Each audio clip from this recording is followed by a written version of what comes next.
Hello everyone, मैं Surendra Singh Rajput, faculty of science and technology. दोस्तों, इससे पहले हम लोग जो डिसीज़ की सीरीज़ पढ़ रहे थे उसमें हम लोगों ने बीमारियों का एक एक से कंसेप्ट जाना था। सबसे पहले हमने WHO के अकॉर्डिंग जो डिसीज़ की डेफिनेशन होती है, जैसे डिफ़ाइन किया जाता है, उसके बारे में बात की थी। देन उसके बाद कौन कौन सी बीमारी है जिनको हम माता पिता से बच्चों में ट्रांसफ़र कर सकते हैं, या जो होती हैं जिनको जेनेटिकल बीमारियाँ कहते हैं या आनुवांशिक रोग कहते हैं। या फिर उन्हीं बीमारियों को इस तरीके से भी आप डिफ़ाइन कर सकते हो कि ऐसी बीमारियां जो हमारे अंदर पाए जाने वाले गुणसूत्रों में डैमेजिंग के कारण या ट्राइसोमी होने के कारण हो रही थी। ये सारी बीमारियां हमने पढ़ ली थी। उस बीमारी में हमने हीमोफीलिया भी पढ़ा था, थैलेसेमिया भी पढ़ा था, सिकल सेल एनीमिया भी पढ़ा था, कलर ब्लाइंडनेस भी पढ़ा था, है ना, टर्नर सिंड्रोम भी पढ़ा था, डाउन सिंड्रोम भी पढ़ा था, क्लिनफेल्टर सिंड्रोम भी पढ़ा था, एडवर्ड सिंड्रोम भी पढ़ा था। यानी कि तमाम वो सारी बीमारियां हम लोगों ने कंप्लीट कर ली थी जो माता पिता से बच्चों में ट्रांसफ़र होती हैं या जो क्रोमोसोम में प्रॉब्लम के कारण होती है। देन उसके बाद हमने कुछ ऐसी बीमारियां पढ़ी थी जिनको एक्वायर्ड डिसीज़ कहा जाता है। यानी ऐसी बीमारियां जो हम बाहर से खुद अर्जित करते हैं, बाय फूड, बाय मटेरियल, किसी के भी थ्रू हमारे बॉडी के अंदर वो इंजेक्ट कर जाती है और हमको बीमारियां कर देती है। उन बीमारियों को भी हमने 4 सेगमेंट में डिवाइड किया था। पहली वायरल डिसीज़, वो सारी बीमारियां जो वायरस के कारण होती हैं वो हमने सारी की सारी बीमारियां कंप्लीट कर ली। देन सेकंड अपन ने बैक्टीरियल वाली बीमारियां पढ़ी थी, यानी कि वो बीमारियां जो बैक्टीरिया के इन्फेक्शन से होती हैं या जिनको बैक्टीरिया कॉज करता है। तीसरी अपन ने पढ़ी थी वो बीमारियां जो फंगल बीमारियां होती हैं, यानी कि फंगस के अटैक के कारण होती हैं, जो स्किन को डैमेज करती हैं, हमारे बालों को बालनेस करने में यानी कि गंजापन करने के लिए रिस्पॉन्सिबल थी। वो सारी बीमारियां हम लोगों ने वहाँ भी कवर की थी। देन उसके बाद हम लोगों ने कुछ मलेरिया वाली बीमारियां भी कवर की थी जो प्रोटोजोआ के कारण होती हैं। यानी कुल मिला के हम लोगों ने प्रोटोजोआ, फंगस और बैक्टीरिया, वायरल और जेनेटिक बीमारियों को कवर कर लिया था। आज हम लोग कवर करने वाले हैं कुछ ऐसी बीमारियां हैं जिनका समझ में नहीं आता कि होती किससे हैं। ना तो ये किसी पैथोजन के कारण होती हैं, यानी कि आप कह सकते हो ना तो ये वायरस वाली है, ना बैक्टीरिया वाली है, ना प्रोटोजोआ वाली है, ना फंगस है। ना ही ये एक जनरेशन से दूसरे जनरेशन में ट्रांसफ़र होती हैं, यानी कि एक पीढ़ी से दूसरी पीढ़ी में ये नहीं जाती हैं। तो ये होती किससे हैं? ये आपके बॉडी में सडनली कोई केमिकल बन जाता है जिनके कारण होती हैं। और ये बीमारियाँ एक ऐसी बीमारियाँ होती हैं बच्चे कि जिनको हम बोल सकते हैं कि हमारे बॉडी में सडनली जब चेंजेस होते हैं या फिर कुछ हम ऐसी चीज़ें खा लेते हैं जो ऊपर नीचे हो जाती हैं हमारे बॉडी में, जिनके कारण ये बीमारियां होती हैं। कौन कौन सी बीमारियां अपने को पढ़ने हैं? सबसे पहले कैंसर के बारे में अपने को पढ़ना है, जिसको हिंदी में कर्क रोग कहा जाता है। दूसरा हम लोग को इटाई के बारे में पढ़ना है, जिसमें हमारा आप बोला है जो बैकबोन होती है वो बेंड हो जाती है और मसल्स में पेन होता है। तीसरी आपको डर्मेटाइटिस पढ़ना है जिसमें स्किन का इन्फेक्शन होता है। फोर्थ अपने को मेना माटा पढ़ना है जिसमें नर्वस सिस्टम डैमेज होता है। और देन सबसे लास्ट में ब्लू बेबी सिंड्रोम पढ़ना है जिसमें कि पूरा का पूरा जो बेबी होता है वो नीला पड़ जाता है, यानी कि ऑक्सीजन की कमी और नाइट्रोजन की अधिकता हो जाती है। जब भी हम किसी बच्चे को नाइट्रेट वाला फूड मटेरियल से ज़्यादा खिलाते हैं तब ऐसी कंडीशन बनती है। तो एक एक करके अब इनके करेक्टर, इनके बारे में हम लोग जानते हैं। सबसे पहले अगर मैं बात करूं बच्चे कैंसर की, तो कैंसर में आपको डिटेलिंग जानकारी रखनी पड़ेगी क्योंकि यहाँ से बहुत सारे ऐसे क्वेश्चंस होते हैं जो आपसे बनाए जा सकते हैं। सबसे पहले आपसे कैंसर के बारे में पूछा जाएगा कि साइंस की लैंग्वेज में कैंसर को क्या कहा जाता है। तो आपको बता देना है कि साइंस की लैंग्वेज में बच्चे कैंसर को ऑनको कहा जाता है, यानी कि विज्ञान की भाषा में कैंसर को क्या कहा जाता है? ऑनको कहा जाता है। तो आप ऐसे भी लिख सकते हो कि साहब विज्ञान की भाषा में, तो विज्ञान की भाषा में क्या बताओगे बच्चे? विज्ञान की भाषा में कहा जाता है ऑनको। फिर आता है कि सर कैंसर की स्टडी को क्या बोला जाता है? तो सेकंड पॉइंट आपका बनता है स्टडी ऑफ कैंसर। तो बच्चे आपको स्टडी ऑफ कैंसर में क्या लिखना है? स्टडी ऑफ कैंसर में लिखना है ऑन्कोलॉजी। तो सेकंड पॉइंट आपका यही बनता है कि कैंसर के अध्ययन को क्या कहा जाता है बच्चे? तो जो कैंसर के अध्ययन होता है, कैंसर के अध्ययन को बोला जाता है ऑन्कोलॉजी। फिर आपसे पूछा जाता है कि सर जो कैंसर का स्पेशलिस्ट डॉक्टर होता है उसे क्या बोलेंगे? तो आपको पता है कि बच्चे उसे ऑन्कोलॉजिस्ट ही बोलेंगे, नो डाउट इसमें। चलो तीसरा पॉइंट बनता है कि सर ये कैंसर होता किससे कारण है? तो आपको बताना है कि जो कैंसर होता है हमारे शरीर में एक जीन होता है जो रिस्पॉन्सिबल होता है कैंसर के लिए, दैट इज़ कॉल्ड ऑन्कोजीन। तो आप तीसरी आप लिख सकते हो कि gene responsible for cancer, gene responsible for cancer. तो बच्चे आप क्या लिखोगे? आप लिखोगे ऑन्कोजीन। ऑन्कोजीन। ये बहुत इंपॉर्टेंट क्वेश्चन बन जाता है हमारे लिए, क्योंकि ये जो रिसेंटली में अभी CHSL का एग्ज़ाम हुआ तो वहाँ भी इसके बारे में वार्तालाप किया गया था। हालांकि वो डायरेक्ट ऐसे क्वेश्चन नहीं पूछा था, उसने ये बोला था कि कौन सा विटामिन है जिसको एंटी कार्सिनोजेनिक विटामिन कहा जाता है, यानी कि कैंसर को रिमूव करने वाला, कैंसर के इफेक्ट को कम करने वाला विटामिन किसको कहा जाता है, that is called vitamin C। ये कुछ इस तरीके से क्वेश्चन वो घुमा देता है। तो अगर आपसे पूछे कि भैया कैंसर के लिए कौन सा जीन जिम्मेदार होता है, तो बता देना है कैंसर के लिए जिम्मेदार जीन तो कौन सा है बच्चे, ऑन्कोजीन। आप लिख देना है कौन सा, ऑन्कोजीन। फिर थोड़ा सा और आगे की तरफ चलेंगे बच्चे, तो यहाँ से ये भी बनता है कि सर जो कैंसर होता है, कैंसर होने के कारण कौन कौन से हो सकते हैं, कैंसर के टाइप क्या क्या हो सकते हैं। तो बच्चे अगर आप कैंसर को एक लाइन में डिफाइन करना चाहो तो कुछ इस तरीके से आप डिफाइन कर सकते हो कि uncontrolled cell division is called cancer, यानी कि कोशिकाओं में जब अनकंट्रोल सेल डिवीज़न होता है ना, तो उसको हम क्या नाम देते हैं, उसको हम नाम देते हैं बच्चे कैंसर। तो आप 4th नंबर में पॉइंट इस तरीके से भी बना सकते हो कि uncontrolled cell division is called cancer. ठीक है बच्चे, यानी कि कोशिकाओं के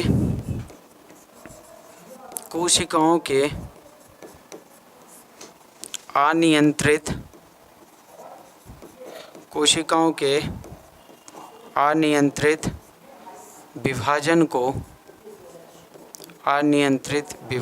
को कैंसर कहा जाता है। क्या नाम देते हैं बच्चे, कैंसर नाम देते हैं। ठीक है, कैंसर। हालांकि कैंसर को एक और नाम से जानते हैं, कर्क रोग। इसको आप हिंदी में क्या बोल सकते हो बच्चे, कर्क रोग बोल सकते हो। सर कैसे, कुछ समझ में नहीं आया। देखो बच्चे, अगर मैं आपसे बोलूं कि आपके बॉडी में कुछ सेल का अरेंजमेंट ऐसे होता है, इस तरीके से, ये आपकी नॉर्मल सेल हैं बच्चे, ऐसे एक दूसरे से सेल कैसी होती है, कांटेक्ट होती हैं। ये आपका कैसा है, तो आपको बोलना है बच्चे ये नॉर्मल सेल है। इनको आप दे सकते हो कि बच्चे ये हमारे बॉडी की सामान्य कोशिकाएं हैं, नॉर्मल सेल कुछ इस तरीके से होने चाहिए। लेकिन इन्हीं सेल में बच्चे जब अनकंट्रोल सेल डिवाइड हो जाता है तो ये ना एक ट्यूमर का फॉर्म ले लेती हैं। ट्यूमर मतलब सेल के ऊपर सेल, सेल के ऊपर सेल, कुछ इस तरीके से, और गांठ बना लेती है, जिसको क्या बोला जाता है बच्चे, नो कॉन्टैक्ट इनहिबिशन। इसको बोला जाता है कॉन्टैक्ट इनहिबिशन। अगर आप इसको दूसरा नाम से जाना दो तो आप बोल सकते हो इसको बच्चे कॉन्टैक्ट इनहिबिशन। एक तो आप इस तरीके से इसको डिफाइन कर सकते हो, और दूसरा जो आपका कैंसर वाली सेल होती है ना, वो कुछ इस तरीके से हो जाती है। मतलब इधर तो कुछ इस तरीके से रहेंगी, फिर बेटा इसके ऊपर ये अनकंट्रोल सेल डिवाइड होकर क्या बना लेंगे, आप बना लेंगे ट्यूमर। इसी को ही क्या बोला जाता है बच्चे, दैट इज़ कॉल्ड ट्यूमर। ये है ट्यूमर, और ट्यूमर होता है हमारे कैंसर के लिए रिस्पॉन्सिबल। ट्यूमर हमारे कैंसर का आप ऐसे बोल सकते हो कि फर्स्ट स्टेज है। कैंसर होने की जो इनिशियल स्टेज है वो ट्यूमर से शुरू होती है, जिसको हम लोग बोलते हैं अनकंट्रोल सेल डिवीज़न। ठीक है बच्चे, तो जब भी आपको एक सेल से दूसरी सेल जब ऐसे कांटेक्ट में रहती है, that is called contact inhibition. और जब ये सेल अनकंट्रोल्ड सेल डिवाइड होकर एक बंडल का फॉर्म बना लेती हैं, तो इसको बोला जाता है नो कॉन्टैक्ट इनहिबिशन, या फिर दूसरे भाषा में इसको आप बोल सकते हो ट्यूमर। क्या बोल देते हो दोस्त, ट्यूमर। तो ये था एक आपका किसका, तो बता देना है कि दोस्त एक कैंसर का इंट्रोडक्शन। अब ये बोला जाता है सर कैंसर कितने टाइप्स के होते हैं, तो आपको बता देना है कैंसर 3 टाइप्स के होते हैं। बच्चे कैंसर से आपसे टाइप पूछा जाएगा कि कैंसर कितने टाइप के होते हैं, तो बोलना है 3 टाइप के होते हैं। एक को बोला जाता है कार्सिनोमा। क्या बोला जाता है, कार्सिनोमा। तो अगर इसके मैं तीनों टाइप लिखना चाहूँ कि सर तीनों टाइप कौन कौन से होते हैं, तो देखो तीनों टाइप मैं इधर लिख रहा हूँ बच्चे। एक को बोला जाता है कार्सिनोमा, एक को बोला जाता है सैक्रोनोमा। ठीक है, और एक को बोला जाता है बच्चे ल्यूकेमिया। ये 30 है। यानी कैंसर कितने टाइप के हैं, 3 टाइप के हैं। तो पहला क्या है, कार्सिनो, आप ऐसे लिख सकते हो कार्सिनोमा, ये हो जाएगा कार्सिनोमा। इसको बोला जाता है सैक्रोनोमा। और तीसरा बोला जाता है बच्चे ल्यूकेमिया। तीसरा क्या बोला जाता है, ल्यूकेमिया। ठीक है, ल्यूकेमिया। अब इन तीनों को डिवाइड क्यों किया गया है, तो बच्चे बहुत ध्यान से सुनना। हालांकि बहुत सारी बुकों में ऐसा भी लिखा है कि जो कैंसर होता है वो दो टाइप का होता है, मोटाइल और नॉन मोटाइल, मतलब मूवेबल और इमूवेबल कैंसर। बट अपने को इस तरीके से डिफाइन करना है कि कैंसर तीन टाइप से है। एक को बोला जाता है कार्सिनोमा, एक को बोला जाता है सैक्रोनोमा और तीसरा होता है ल्यूकेमिया। अगर मैं तीनों का आपसे पूछूं कि सर इनका डिवीजन किस बेस पर किया गया है, इस बेस पर किया गया है कि ये जो कैंसर किस ऑर्गन में हो रहे हैं, ऑर्गन के आधार पर इनको डिवाइड किया गया है। अगर मैं सबसे पहले कार्सिनोमा की बात करूं तो बच्चे ये होता है कहाँ पर, तो बता देना है हमारे फेफड़ों में, हमारे लीवर में, हमारे पेंक्रियाज में, हमारे स्किन में। इतने सारे जो कैंसर होते हैं उनको बोला जाता है कार्सिनोमा। कहाँ कहाँ, तो बच्चे आप एग्जाम्पल में बोलोगे तो स्किन में, यानी कि त्वचा में होने वाला जो कैंसर होता है उसको हम लोग कार्सिनोमा की कैटेगरी में रख देते हैं। दूसरा बच्चे जो फेफड़ों यानी लंग्स की कैटेगरी में होता है, फेफड़ों में होता है, तो भी हम उसको किस में रख देते हैं बच्चे, हम रख देते हैं कार्सिनोमा में। तीसरा हम पेंक्रियाज की अगर बात करें बच्चे कि पेंक्रियाज बोले तो अग्नाशय, और अग्नाशय के आपके बारे में आप बहुत अच्छे से जानते हो कि ये हमारे शरीर की दूसरी सबसे बड़ी ग्रंथि है। फिर आपसे बोला कि और जो कैंसर होते हैं उनको किस कैटेगरी में डालेंगे बच्चे, तो आपको बोलना है कि लीवर को भी हम इसी कैटेगरी में डालेंगे। किसको, लीवर को। यानी कुल मिला के ये जो कैंसर होते हैं, लीवर को क्या बोलेंगे, यकृत। ये जो बच्चे कैंसर होते हैं इनको हम किस कैटेगरी में डालते हैं, कार्सिनोमा कैटेगरी में डालते हैं।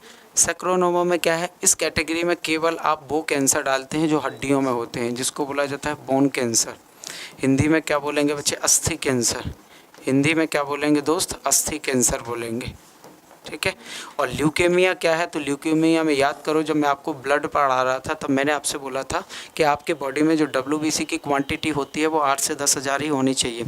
लेकिन जब ये क्वांटिटी 20,000 30,000 पहुँच जाती है तो भी दिक्कत नहीं है। लेकिन जब बच्चे जब 1 लाख पहुँच जाती है 100 ml हीमोग्लोबिन में, 1 लाख से ज़्यादा WBC की क्वान्टिटी पहुँचती है, तब वो क्या ले लेती है, ब्लड कैंसर का रूप ले लेती है। That is called leukaemia. Leukaemia का दूसरा नाम क्या है बच्चे, ब्लड कैंसर। तो आप इसको ब्लड कैंसर के नाम से भी बोल सकते हैं कि भैया ये रक्त कैंसर है, रक्त कैंसर है। और रक्त कैंसर ठीक नहीं होता, ये मैं आपको ऑलरेडी बता चुका हूँ, क्योंकि ये पूरे बॉडी में मूव करता है और कहीं ना कहीं ये कांटेक्ट में आ जाता है सही वाले ब्लड के, तो उसको भी क्या कर देता है, ये इन्फेक्टेड कर देता है।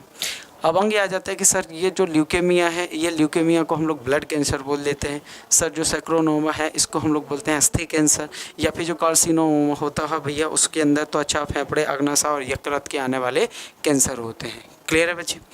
अब आगे चलते हैं कि सर अगर हमसे पूछा जाए कि सर ये कैंसर होते किस किस से हैं, आपसे मोड ऑफ कैंसर पूछा जाएगा बच्चे कि मोड ऑफ कैंसर कौन कौन से होते हैं, तो इसके लिए मुझे बच्चे इसको साफ़ करना पड़ेगा। ठीक है। मोड ऑफ कैंसर आपसे पूछे कि भैया मोड ऑफ कैंसर क्या है, मोड ऑफ कैंसर, कैंसर किस किस से हो सकता है, तो बहुत अच्छे से पता है कैंसर होने के कारण में सबसे बड़ा कारण है टोबैको का, टोबैको यानी कि तंबाकू का। सबसे जो बड़ा कारण है वो क्या है बच्चे, तंबाकू का। दूसरा जो बड़ा कारण है वो है नेल्स का, नाखून चबाना।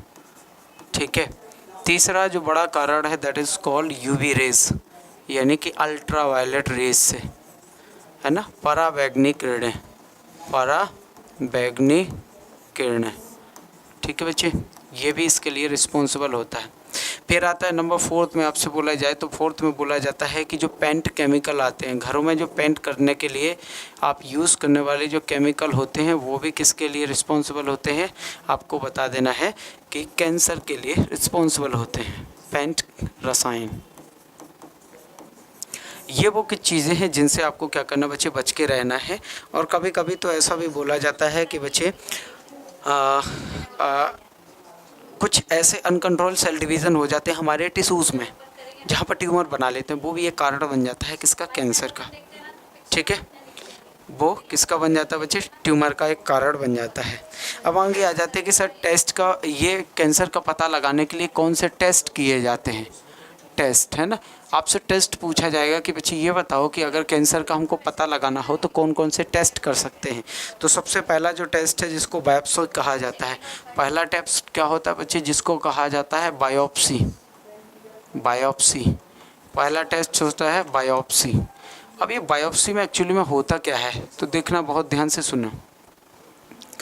बायोप्सी में आपके बॉडी के किसी टिश्यू का माइक्रोस्कोप के द्वारा एनालिसिस किया जाता है, बस वो बायोप्सी टेस्ट है। आपको लगता है कि जहाँ पर कैंसर है या उस ऑर्गन का पता चल गया है या थोड़ा बहुत भी आपको डाउट है, उस जगह के जो टिश्यूज़ होते हैं उस टिश्यूज़ को माइक्रोस्कोप के द्वारा एनालिसिस करके पता लगाया जाता है कि भैया कैंसर है कि बिल्कुल नहीं है। उसको टेस्ट को बोला जाता है बायोप्सी। ठीक है। सेकेंड टेस्ट अगर आपसे पूछा गया है कि कौन सा होता है तो बच्चे आपको बताना है MRI। क्या बताना बच्चे? MRI। MRI इसका फुल फॉर्म आपसे पूछा जाए तो बच्चे लिख देना मैग्नेटिक रेजोनेंस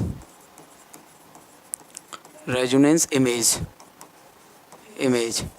इसमें पर्टिकुलर किसी बॉडी के ऑर्गन को स्कैन कराया जाता है। आपके बॉडी का सपोज दैट किसी को अगर हाथ में कैंसर है या माउथ में कैंसर है तो पर्टिकुलर किसी एक ऑर्गन को क्या किया जाता है, पूरा का पूरा आपको जांचा जाता है, चेक किया जाता है, जिसको हम लोग बोलते हैं मैग्नेटिक रेजोनेंस इमेज या MRI टेस्ट बोला जाता है। तो पर्टिकुलर किसी पार्ट को स्कैन करके पता लगाने वाली टेस्ट को बोला जाता है MRI।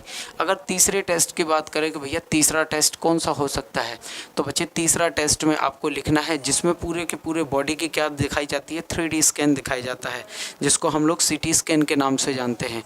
तो CT स्कैन के नाम से भी बच्चे हम क्या कर सकते हैं, आप बता सकते हो कि किस ऑर्गन में आपका कैंसर है। CT का फुल फॉर्म पूछे तो कंप्यूटेड टोमोग्राफी बोला जाता है। CT का फुल फॉर्म पूछे that is called computed computed tomography.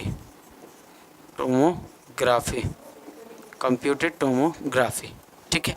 ये बच्चे इस CT का क्या है, फुल फॉर्म है। और इसमें किया जाता है 3D इमेज, हमारे बॉडी की 3D इमेज निकाल के पता किया जाता है कि किस ऑर्गन में आपका कैंसर पनप रहा है या कैंसर की सेल या कैंसर का जो जीन है वो क्या हो रहा है, जिंदा है या फिर वहाँ पर स्टेबल है।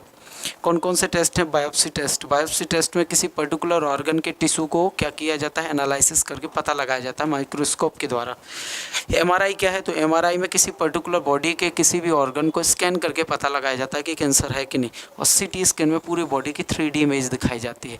तो बच्चे 3D इमेज आप लिख सकते हो कि बॉडी की बच्चे 3D इमेज, बॉडी की 3D इमेज।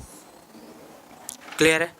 बस यहाँ तक अपने को। अब आपको ये पता चल गया कि सर किससे होता है, आपको टेस्ट भी पता चल गए, तो डेफिनेशन आपको एक चीज़ और भी पता होनी चाहिए कि सर कौन कौन से इसमें उपचार किए जा सकते हैं, ट्रीटमेंट क्या है कैंसर के। देखो ब्लड कैंसर के लिए तो आई थिंक अभी तक ऐसा टेस्ट नहीं है या कोई ऐसी दवा नहीं है कि जो पूरी तरीके से ब्लड कैंसर से क्या कर सके, बचा सके। लेकिन कुछ ऐसे कैंसर्स हैं जिनको हम रेडिएशन के द्वारा, कीमोथेरेपी के द्वारा या फिर बच्चे अगर सर्जरी कर लें तो फिर हम उस कैंसर को रिमूव कर सकते हैं, हटा सकते हैं। तो भैया अगर दूर करने के लिए ट्रीटमेंट आपसे पूछे, उपचार पूछे कि भैया क्या क्या कर सकते हैं हम ट्रीटमेंट में यानी कि उपचार में, तो बच्चे उपचार में आपको 3-4 चीज़ें लिखना है। सबसे पहले सर्जरी। तो पहले क्या करा लो बच्चे, आप सर्जरी करा लो एक। दूसरे नंबर पे पूछा जाए तो बच्चे दूसरे नंबर पे आपको क्या लिखना है, कीमोग्राफी या कीमोथेरेपी। आप सीधे क्या लिख सकते हो बच्चे, कीमोथेरेपी।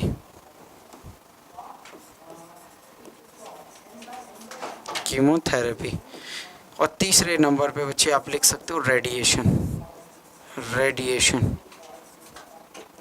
UV रेज को अप्लाई करके जहाँ पर आपके जो कैंसर की सेल्स होती हैं अनकंट्रोल्ड है, वहाँ पर आप रेडिएशन को, UV रेज को अप्लाई करके उस सेल को ख़त्म कर सकते हैं।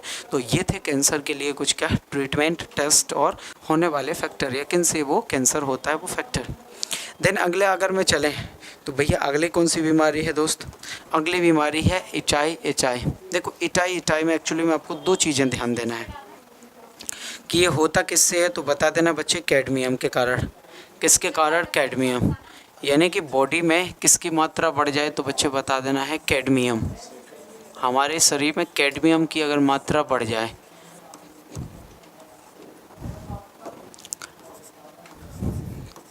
कैडमियम की मात्रा क्या हो जाए बच्चे, बढ़ जाए, तो हमें कौन सी बीमारी हो जाती है, इटाई बीमारी हो जाती है। इस बीमारी में होगा क्या, 2 कैरेक्टर आपको याद रखना है। एक तो मसल्स पेन यानी मांसपेशियों में दर्द, एक तो आपको मसल्स पेन याद रखना है यानी पेशियों में दर्द। ठीक है, पेशियों में दर्द। और बच्चे दूसरा आपको क्या याद रखना है, तो दूसरा याद रखना है कि बैकबोन बैंड यानी रीढ़ की हड्डी मुड़ जाती है, बैकबोन बैंड हो जाती है। रीढ़ की हड्डी, रीढ़ की हड्डी मुड़ना, रीढ़ की हड्डी मुड़ना।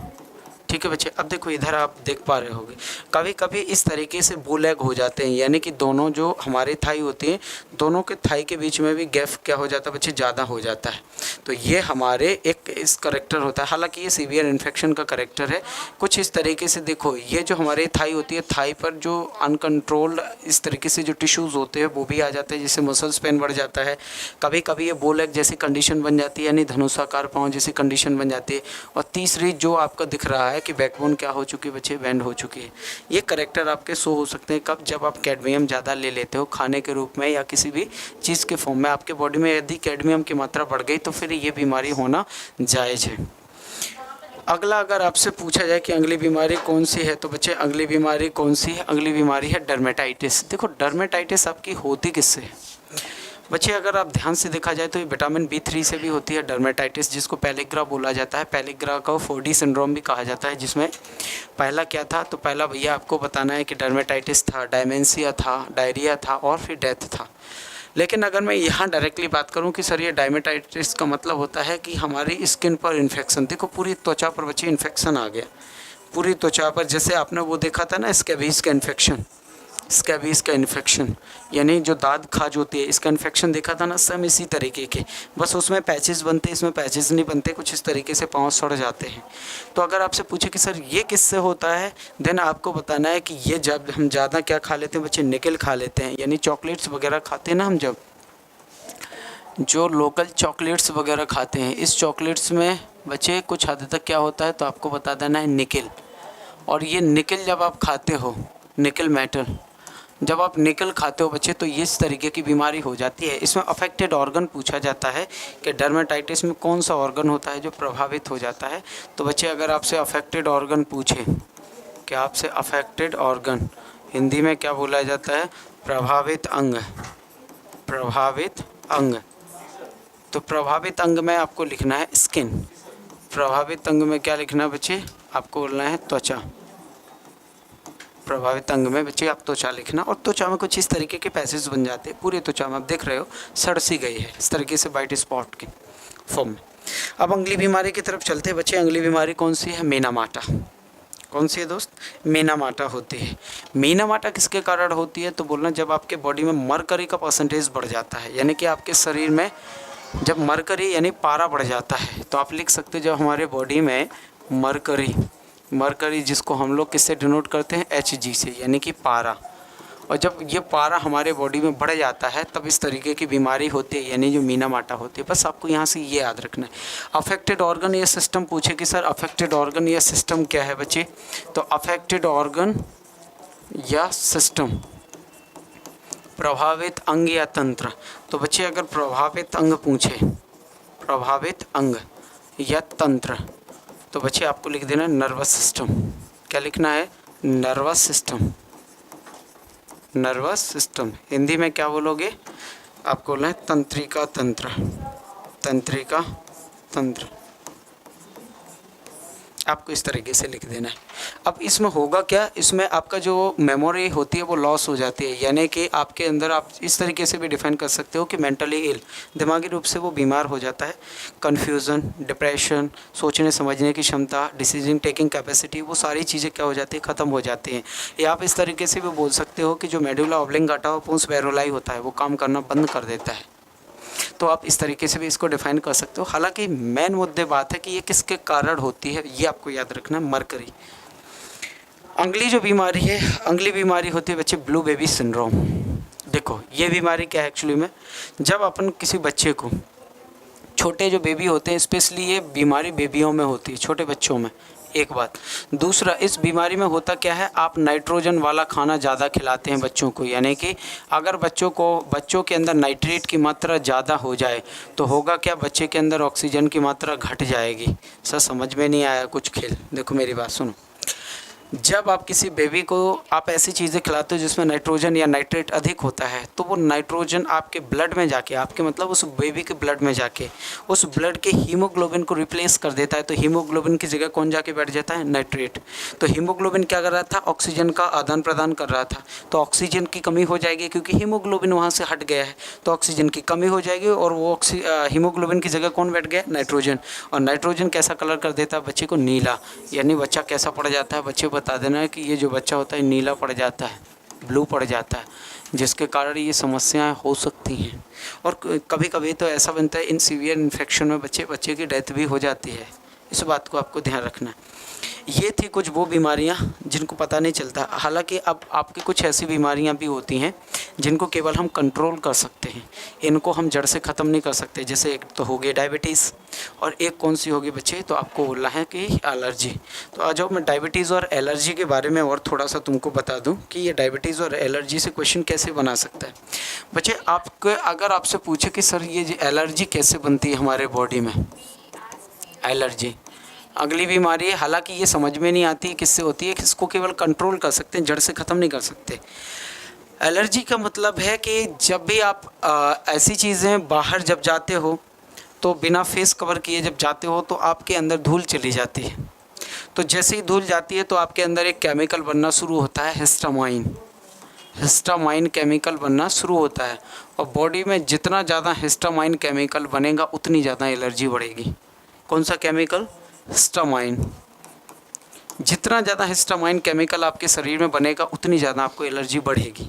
अब सर इसको कंट्रोल करने के लिए एलर्जी को जड़ तो ख़त्म से नहीं किया जा सकता, तब क्या कर सकते हैं? इसको सर कंट्रोल कर सकते हैं। कैसे?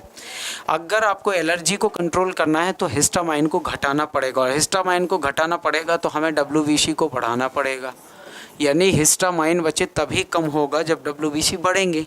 लेकिन समस्या ये है कि अगर ज़्यादा WBC बन गई तो ल्यूकेमिया हो सकता है, ब्लड कैंसर।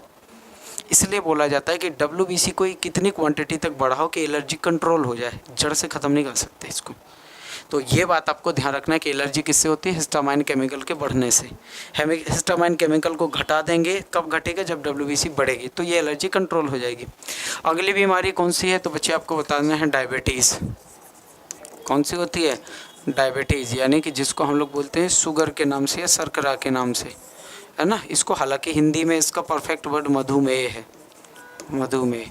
और ये किससे होती है? तो आपको पता है कि हमारे बॉडी में जो नॉर्मल शुगर होती है वो 80 से लेकर 120 मिलीग्राम प्रति 100 ml ब्लड में होती है। यानी कि अगर आपका 100 ml ब्लड निकाला जाए तो उसमें शुगर की क्वांटिटी कितनी होनी चाहिए? 80 से लेकर 120 मिलीग्राम। ये कब का है? जब आप खाली पेट हों, तब आप शुगर अगर चेक कराएंगे तो इसी के करीब मिलेगी आपको अपनी शुगर। लेकिन जब आप खाना खाते हो तो आपकी शुगर 140 तक पहुंच जाती है, जो नॉर्मल में काउंट की जाती है। लेकिन दोस्त कभी कभी ये होता है कि ये शुगर 160 180 तक पहुंच जाती है, तो वो क्या हो गई? डायबिटीज़ हो गई। या फिर भैया ये 80 से नीचे भी शुगर आती है तो भी डायबिटीज़। यानी कि नॉर्मल शुगर से बच्चे अगर ज़्यादा शुगर हो जाए तो भी डायबिटीज़, और नॉर्मल शुगर से यदि कम हो जाए, यानी 80 से कम हो जाए तो भी शुगर, और 140 से ज़्यादा हो जाए तो भी शुगर। यानी कि दोनों कंडीशन में आपको डायबिटीज़ ही होनी है। तो बच्चे ये वो बीमारियां हैं जिनको हम कंट्रोल कर सकते हैं, इनको जड़ से ख़त्म नहीं कर सकते। अब आ जाते हैं कुछ ऐसी बीमारियां हैं जिनको बोला जाता है DD, डेफिशिएंसी डिसीज़, किसी न किसी चीज़ की कमी के कारण होने वाली बीमारियां। और ये ऑलरेडी मैं तुमको विटामिन में पढ़ा चुका हूँ। विटामिन की कमी से, विटामिन A की कमी से, D, E, K, B, C, in vitamin की कमी से होने वाली बीमारियाँ, कैल्शियम की कमी से होने वाली बीमारियाँ, ये सारी हम बीमारियाँ ऑलरेडी विटामिन में आपको पढ़ा चुके हैं। तो बच्चे इनको बोला जाता है DD। कुछ हद तक इस बीमारियों के बारे में भी पूछा जाता है कि सर सोशल डिसीज़ क्या होती है? सामाजिक बीमारियां, वो बीमारियां जो हम एक दूसरे को देख के हमें लगती हैं, जैसे मोबाइल चलाना, जैसे PUBG खेलना, ये कुछ ऐसी बीमारियां हैं, जैसे ताश खेलना, ये कुछ ऐसी बीमारियां होती हैं जो हमें देख के लगती हैं, जिनको हम लोग बोलते हैं सामाजिक बीमारियां। यहाँ तक जो बीमारियों का सारा कंसेप्ट था, आई थिंक आपको समझ में आया होगा बेटा, और सारी की सारी बीमारियाँ हम लोगों ने कवर करने की कोशिश की और की भी। अगला जो टॉपिक रहेगा वो हमारा ग्लैंड्स यानी कि ग्रंथियों से रहेगा। तो मिलते हैं अगली क्लास में, तब तक के लिए जय हिंद, जय भारत, इंकलाब जिंदाबाद।